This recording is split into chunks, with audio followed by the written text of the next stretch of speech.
Welcome to the study. This is Professor Hemlock here today with our keys to performance for the week. This week is going to be Fortified, Sanguine, Quaking, and of course our seasonal affix, Prideful. So this is the first week in gosh, it feels like it's been 3 weeks that there's going to be an easier week to push keys for us. Uh, I've kind of been taking a backseat on pushing keys myself. As you can kind of see, my IO hasn't really changed too much. Been focusing more on raid content and practicing with different builds, specifically the Kyrian build. So, kind of want to dive into keys this week because this is going to be a decent week for us. This is going to be a good week for overall pushing keys. So, of course, with Fortified, that does mean all of the trash packs are going to do exponentially more damage and be exponentially harder to kill with higher health pools. In addition to that, we also have the affix of Sanguine. So Sanguine, essentially what's going to occur is the mobs are going to drop a pool of Ichor, and the Ichor will heal them as well as damage you.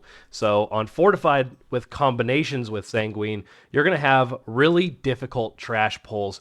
And it's important that we as arcane mages are able to focus our DPS on the correct targets as well as making sure we are ready to kick targets. So one of the things with Sanguine that can be a problem is if there are caster mobs and there is no available kicks. So if, say, a mob dies, a melee mob dies, and the caster is now standing in the Ichor and no one has a kick available, that caster mob is then going to go up to full health while just standing there in that lovely Sanguine, and you can't do anything about it.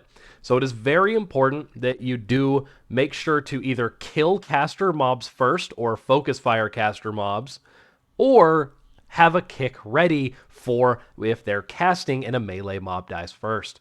So that is probably the most important thing to deal with Sanguine. Target the casters first, or have a kick available for those casters. Sanguine also benefits from killing mobs all together at the same time. So if you do have a pack of mobs that are all evenly healthed, make sure you do try and kill them as evenly as possible. Of course, if you're Kyrian, this is going to be exponentially harder due to the nature of how you're casting Arcane Blast exclusively on one target during your Touch of the Magi windows. So if you're Kyrian, make sure you are focusing specifically on targeting those caster mobs to ensure that when they die, the tank can then kite those melee mobs out of the Sanguine. Moving on to Quaking, this is probably going to be the most impactful for us. Quaking, unfortunately, is a guaranteed DPS loss. You have to essentially stop casting, or you get kicked on your School of Magic that you were casting at the time. So, of course, it does also inflict damage. It essentially will create a little circle around you, and if anyone is overlapping in that circle, you will take percentage health damage. And the more people that are standing in the circle, the higher that health damage goes. And you can essentially get one shot if you aren't paying too close attention and you have your whole group standing in a circle. So something to be aware of. The higher the key, of course, the more you're going to get wrecked, right? Now, since it does interrupt spell casting, it is a very important note for those of us that are playing Kyrian. If you're going into a DPS rotation, be kind of aware of when a Quaking can happen. So if you haven't had a Quaking occur in a while and a Quaking is due to occur soon, you gotta hold that DPS or have Presence of Mind ready.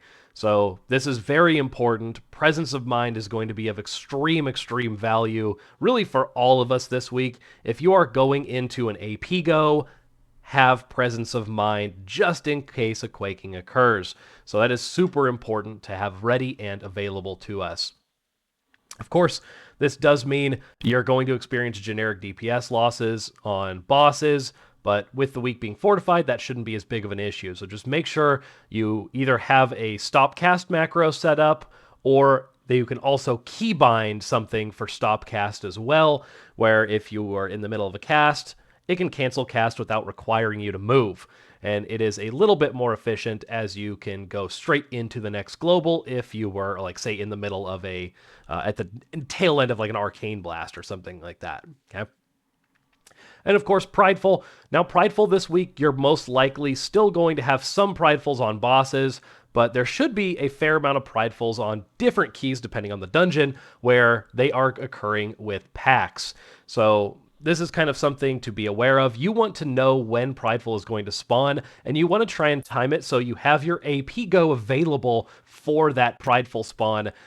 Probably the tank's goal with most Pridefuls this week is to either do a massive trash pull or, of course, boss damage, right? But if it is saved for a massive trash pull, you do want to have AP up for that. Prideful does spawn every 20%, so you can kind of get a general idea of when Prideful is going to spawn and time your AP to make sure you have it available for that Pride spawn. And that is going to be it for this week. Fortified, Sanguine, Quaking, and Prideful. Wish everyone the best of luck on their keys. And of course, as always, keep the dream alive. Everyone have a great day.